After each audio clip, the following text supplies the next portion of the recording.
This week and next week's movies are both viewer requests and Roger Corman B-movie Alien franchise rip-offs. First up is The Galaxy of Terror, which is a 1981 American horror sci-fi produced by Corman and directed by Bruce D. Clark. Galaxy of Terror is a prime example of a Roger Corman B-movie, obviously fairly low budget and entirely derivative of something else, Aliens here, but at the same time somehow possessing high production values. Coincidentally, this is where I'll start the review because those production values are the first thing you are going to notice while watching Galaxy of Terror. The sets, miniatures and special effects are all top notch for the era and budget. According to Corman himself, the budget was $700,000 and I've seen figures of 1.8 million quoted online, and whatever it was, every single cent was put on screen here. The ships, planets and uniforms look excellent. The uniforms may look familiar to anyone who watched the original Battlestar Galactica TV series, because they were rebadged and repurposed from that show after its demise. All of this was no doubt massively helped by the fact that James Cameron, in one of his earliest film roles, was working as the art director. His first film was Corman's earlier film Battle Beyond the Stars, which I will be covering in a few weeks. Arguably, this being his big career break when he asked Corman if he could shoot extra scenes for the film, as he had noticed production was falling behind. With Corman agreeing he could become a second unit director. The scene he shot is the one where Sid Haig's character Q-Hod chops his arm off and it becomes covered in maggots. Cameron worked out a method for getting the maggots to wiggle on cue by passing a small electrical current through the surface they were on. This ingenuity was what got him his first directorial deal on Piranha 2, The Spawning, which has always looked so out of place on Cameron's CV to me, and now I know why it's there. He of course went on to direct the sequel to Alien, Aliens, which is odd because this film is quite clearly a rip-off of the 1979 Alien film, rushed out by New World to capitalise on its popularity. You can see the influence of Alien on this film, and also conversely the influence of this film on Aliens, with the ship interiors and planet exteriors used in Aliens being very reminiscent of Galaxy of Terror.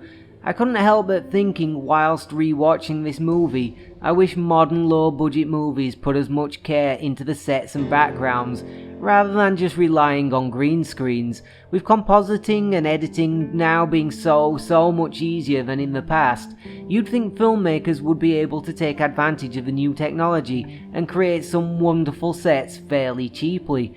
But people just don't seem to bother anymore. The only place I seem to see it is in short films on YouTube. Corman in the early 80s was probably the last great proponent of that art in B-movies. Another slight tangent here, but the poster is another lost art form I feel. Just look at that 50s inspired poster art, it's glorious. You just don't see good posters anymore.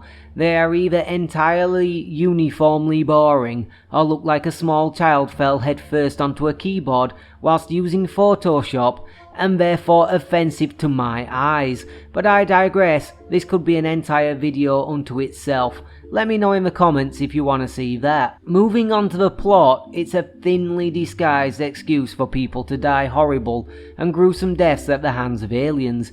This is, after all, an Alien ripoff, with the crew of the Quest being sent on a rescue mission to a far-off and distant planet by the mysterious Planet Master. Once we arrive on the planet, it's quickly discovered that the crew of the prior ship are all very much dead and have been killed in horrible ways. This freaks out one young crew member to the point he inexplicably forgets to flee, and after everyone else has left, is murdered by a tentacled alien. What follows is your usual B-movie Alien ripoff fare, where one by one the crew is gruesomely and, to be honest, inventively killed off. The ending having a twist on what the alien and the structure they have found is, which I won't spoil here. It's nothing particularly new or groundbreaking, but it is at least fairly entertaining, containing several scenes of note at least. With Robert Englund's character Ranger knife fighting a clone of himself, the aforementioned scene where Q-Hod cuts off his arm, and a head explosion, which I always love to see, but probably the sole reason this movie turned a profit at the box office, and is even remembered today, is Taff O'Connell's character Damia being raped to death by a 1-ton slimy betentacled maggot. Originally, O'Connell was merely meant to be stripped naked and then eaten by the giant maggot monster, but Corman had promised investors a nude sex scene with O'Connell in the movie, so proposed to the director that the scene be changed to one where Damia was killed by a 12-foot long slimy id maggot with tentacles from her mind. Where she's stripped full frontally nude, it's far more sexually explicit and has her reacting first in terror then in sexual arousal before she dies in a fatally intense orgasm. For reasons that only Roger Corman could only begin to not understand, both O'Connell and the director Clark said nope, we ain't doing it. So Corman hired a body double and directed the scene himself anyway. As usual, the joy killers that are the MPAA joined the chat at this point and gave the film an X rating for sexually explicit content. After a couple of very small cuts to the scene of around 1 second each, the film was passed with an R rating. According to one of the editors, all that was cut were scenes of O'Connell's face looking ecstatic with sexual delight and the maggot humping. We basically got Corman's vision for the scene. O'Connell also ended up being on screen for almost all of it too. They don't call Corman the king of B-movies for nothing. Oh, and O'Connell has stated in interviews she was almost crushed to death by the maggot puppet when it almost collapsed on top of her while shooting. All these deaths are wonderfully realised by some inventive and effective practical effects, which is good because that's where the bulk of the entertainment comes from. Nothing much about the plot particularly makes sense, and there's not what you would call any character arcs going on here, or even characterization really. It's all rather just hinted at than actually bothered with.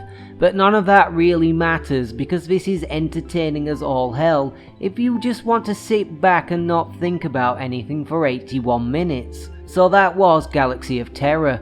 Because there isn't a whole lot else you can say about it.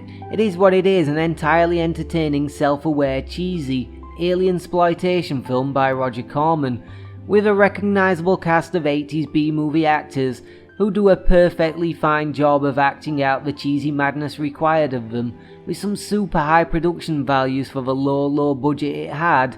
I absolutely recommend it if you are a fan of low budget sci-fi. If you enjoyed that, then like, comment and subscribe, because next week I'm going to take a leaf out of Corman's playbook and probably just copy and paste this review for another of his alien ripoffs.